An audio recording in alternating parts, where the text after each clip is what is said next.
রান্না করতে জানলে যে কোনো লতা পাতা, শাক সবজি এবং কচুর পাতা, কচুর গোড়া, কচুর লতি, কচুর গাছ সব কিছুই মজা এবং ইয়ামি হয়।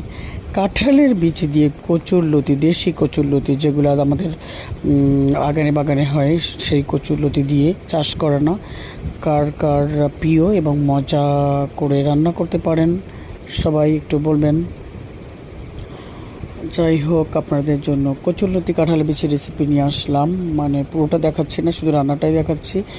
আর হচ্ছে কাঁঠালের বীজের ভর্তা আগের দিন দেখিয়েছিলাম, হচ্ছে শুকনো তেলে পাটায় বেটে ভর্তা করা। আর আজকেটা হচ্ছে সেদ্ধ করে পাটায় বেটে তারপরে ভর্তা করা হয়েছে। এটা আপনি হামানদিস্তাতেও করতে পারবেন বা হাত দিয়েও মানে করে নিতে পারবেন। যাই হোক, পাটায় বেটে যে কোনো জিনিস ভর্তা করাটা অনেক মজার হয় এবং স্বাদ হয়।